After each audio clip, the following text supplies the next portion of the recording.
Our panelists today are Madame Cathy Fox, TSB Chair, Madame Hélène Gosselin, membre du Bureau, and Mr. Rob Johnston, Investigator in Charge. Madame la Présidente. Good morning, and thank you for coming today. On the morning of September 18, 2013, an OC Transpo double-decker bus collided with a Via Rail passenger train just a few hundred meters from the Fallowfield bus station in South Ottawa. 6 people died, including the bus driver, and dozens more were injured.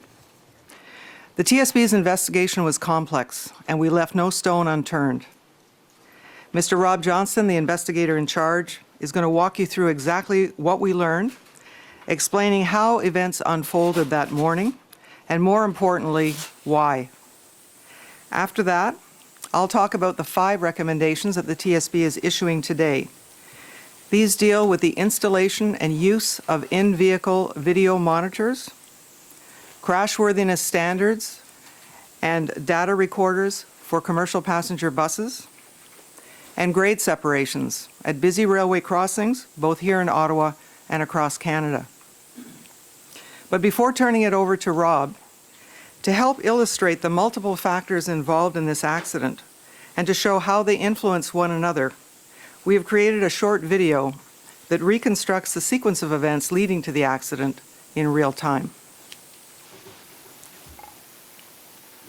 On the morning of September 18th, 2013, OC Transpo double-decker bus number 8017, operating as Express Route 76, arrived at the Fallowfield bus station in South Ottawa.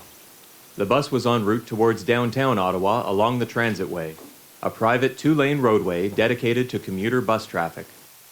From the bus station, the Transitway extends east to a left-hand curve which turns sharply north and runs parallel to Woodruff Avenue. The bus was in good mechanical condition. The driver was fit for duty and familiar with the route. Inside the bus, the driver's workstation included standard controls and several in-vehicle displays, one of which was a video monitor mounted above and to the left of the driver's seat.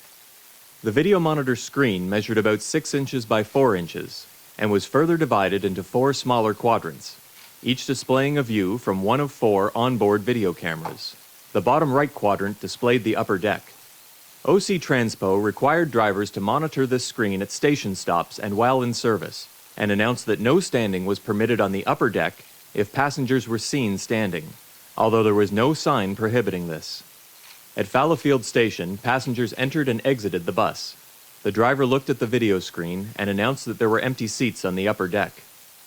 A passenger on the upper deck did not see any available seats and remained standing near the top of the stairs, visible on the driver's video screen. Just prior to departing Fallowfield Station, the driver was engaged in conversation with at least one passenger regarding seating availability on the upper deck. The bus departed about 4 minutes behind the scheduled departure time, with about 95 passengers on board. At this time, the flashing lights and gate at the railway crossing were already activated. However, the driver's view was obstructed by trees, shrubs, and foliage. As the bus proceeded along the Transitway, the driver would have overheard nearby passengers involved in conversations regarding the availability of seating on the upper deck. While negotiating the left-hand curve, a task that requires more attention than driving on a straight road, the driver was also likely distracted by the nearby conversations and by the perceived need to make an announcement that no standing was permitted on the upper deck. During this time, the driver looked up toward the video screen. With the bus accelerating towards the crossing, passengers began to shout, and the driver refocused attention on the road ahead and applied the brakes. As a result of the collision, Via Train 51 derailed. The bus was extensively damaged. The driver and 5 bus passengers sustained fatal injuries. 9 were seriously injured, and about 25 incurred minor injuries.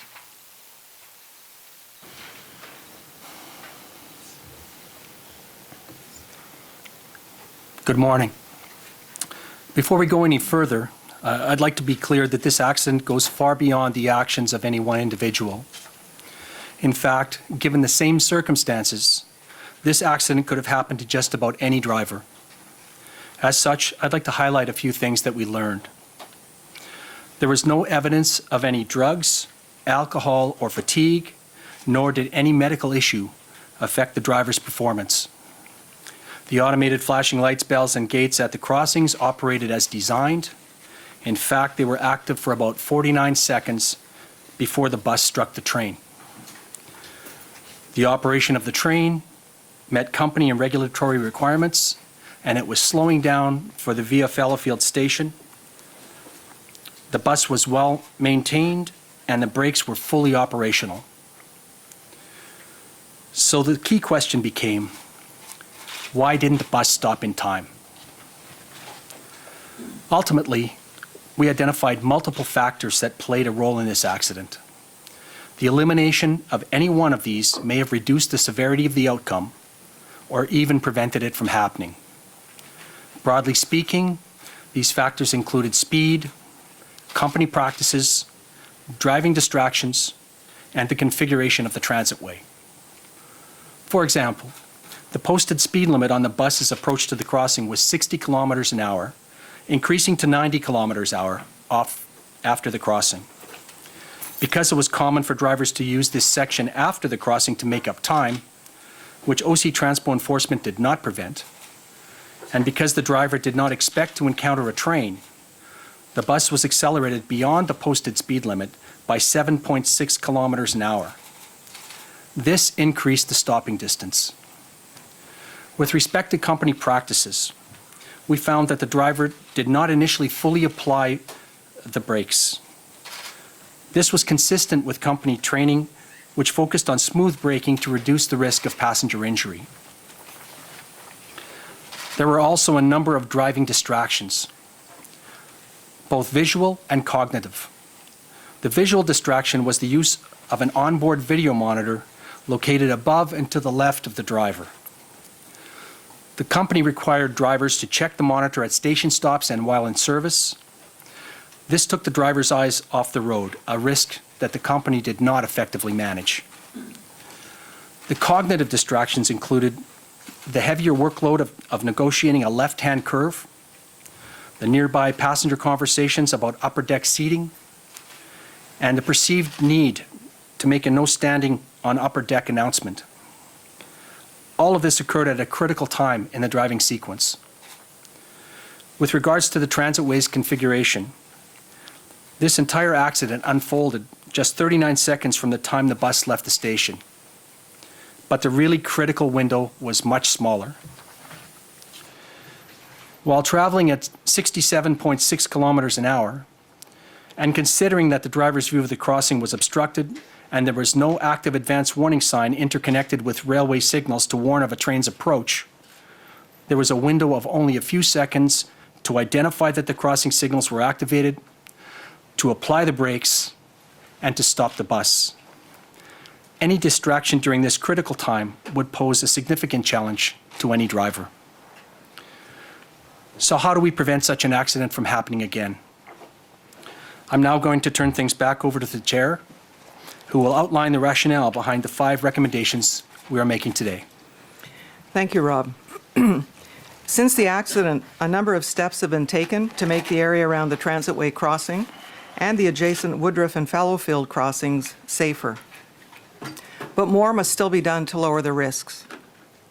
As our investigation determined, it is likely that the driver was distracted, both visually and cognitively, in the seconds before the crash.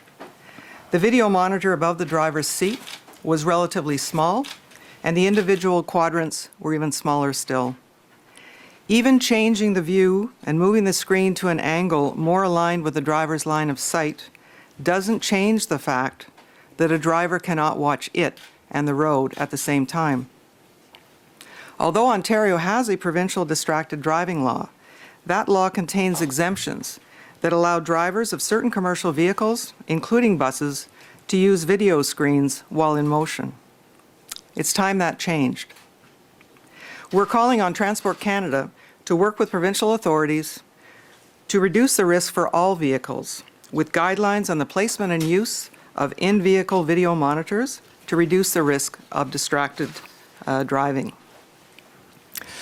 For our second recommendation, we want to see the development and implementation of crashworthiness standards for commercial passenger buses. The Canada Motor Vehicle Safety Standards set out minimum design and safety standards for vehicles. In this case, the bus met all applicable federal safety standards. Yet, unlike automobiles and school buses, there were no requirements for impact, rollover, or crush protection. A more robust, crash-worthy design may have reduced the damage to the bus and prevented loss of life in this accident.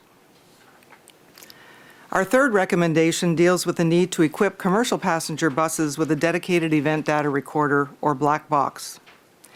In this case, we were fortunate to get any information from the various bus electronic modules, and there was little that was initially useful, and as a result, months of work was added while investigators sought other sources of information and performed additional complex analyses. As the TSB has said on numerous occasions, timely access to accurate data is invaluable in helping us to more fully understand an accident's causes and contributing factors. The event recorders on locomotives and on many airplanes and ships have been benefiting all investigators for years and can also help companies better manage their operations. Our final two recommendations deal with the issue of grade separation for railway crossings, and that is separating rail and road traffic by an overpass or underpass. This is something that the City of Ottawa first considered for the area about a decade ago, but ultimately set aside in favor of the current arrangement of flashing lights, bells, and gates. That decision was based on various population growth assumptions, engineering considerations, and public consultation. Traffic was also considered, specifically the number of vehicles multiplied by the number of trains in a day, something that the industry calls a cross product. Although a cross product of 200,000 is the common threshold for considering grade separation, there are in fact no federal regulations or guidelines stipulating this. Just to put that in perspective, by 2013, the cross product at the Fallowfield and Woodruff crossings respectively had risen to double and more than triple that threshold. It's time to take action.